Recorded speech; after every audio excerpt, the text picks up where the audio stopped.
April 5th, ladies and gentlemen, April 5th is the release date for LEGO Star Wars The Skywalker Saga. Up until now, we have had absolutely no idea when this game is going to come out. It could have still been delayed until next year as far as we were concerned. Before it had been given early 2022.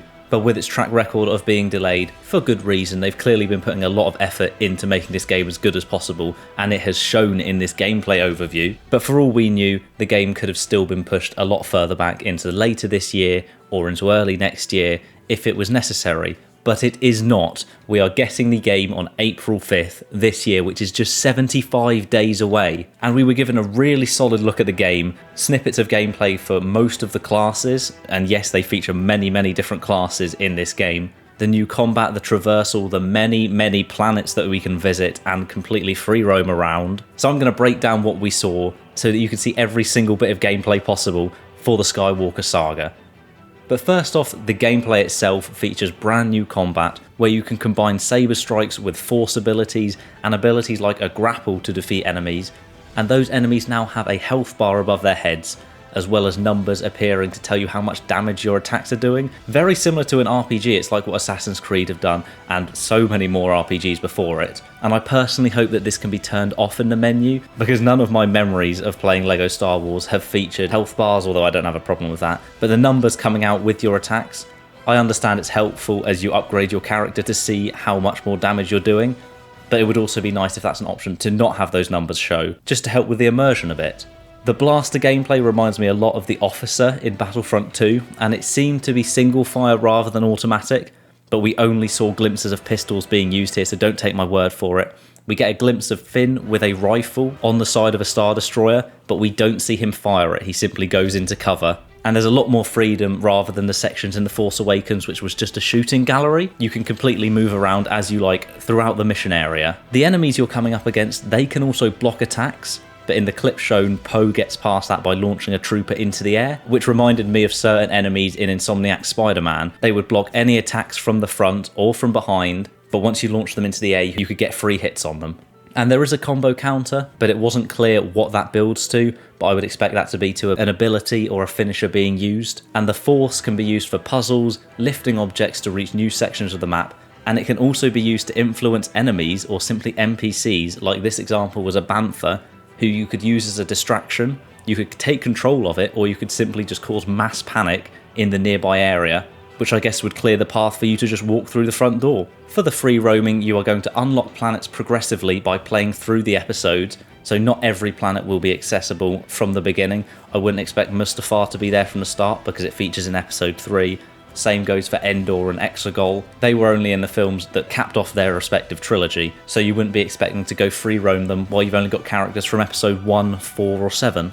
And the episodes will be featuring unique mission types throughout, many with multiple routes, which we also saw in the LEGO Force Awakens game, just not throughout the whole saga. Now the planets featuring in the game, and this is in no particular order, we are simply shown the map, so I'm not going through them in eras, I'm simply going through every planet that is featuring in the game.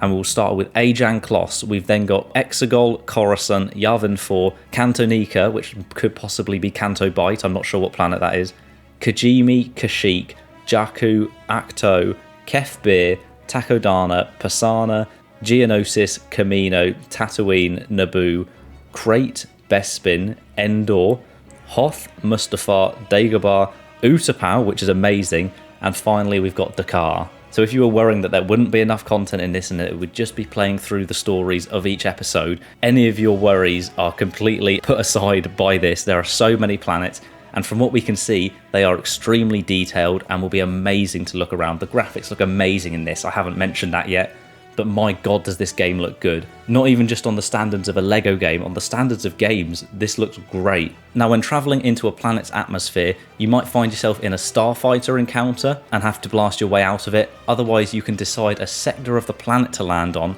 and these sectors will be the hub worlds to free roam through, but I'm not sure yet if they are physically connected, or if you have to return to space before switching to a new sector. The best example is that you can visit Theed and the Palace like the Battlefront 2 map, but you can also visit Otogunga underwater on Naboo, but it isn't clear yet whether you can physically walk from one to the other without needing a loading screen or to go back into space. There are also side missions that will feature out in the free roaming, and the ones shown are a shooting gallery with gold, silver and bronze rewards, a bar brawl where you must defeat enemies probably whilst being timed, and then there were dialogue events. The example given is helping tell stormtroopers who shot first out of Han and Greedo. I do wonder if one of those is actually going to be the correct answer, maybe the stormtroopers are siding with Greedo, and you have to decide, depending on who you're talking to, what answer to give. Maybe that's a difference to give you more or less rewards depending on your answer. We are yet to see. There is also some genuine platforming here, which uses orange-handled bricks placed on the side of buildings or structures, and characters with a grapple, like IG-88 in the footage given, can latch onto them from a distance rather than having to jump between them like Rey does on Acto. The currencies in the game are Lego studs, what looks like data drives, and those can be found throughout free roaming, and Kyber bricks, which are used to upgrade your abilities, which are unique to each character class.